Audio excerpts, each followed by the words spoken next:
Islamic থেকে সংসদ সদস্যরা নির্বাচিত হয়ে সরকার গঠন করেন, তাহলে কোনো এমপি, কোনো মন্ত্রী আগামীতে সরকার কিন্তু প্লট গ্রহণ করবে না। কোনো এমপি এবং কোনো মন্ত্রী ট্যাক্সবিহীন কোনো গাড়ি চড়বে না। কোনো এমপি এবং কোনো মন্ত্রী তার নিজের হাতে কোনো টাকা চালাচালি করবে না।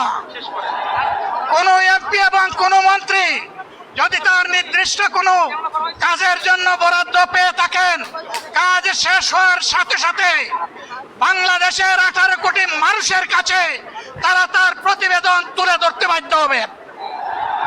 সম্মানিত বন্ধুগণ, চাঁদা আমরা নিব না, দুর্নীতি আমরা করব না। চাঁদা আমরা নিতে দেব না, দুর্নীতি আমরা সহ্য করব না।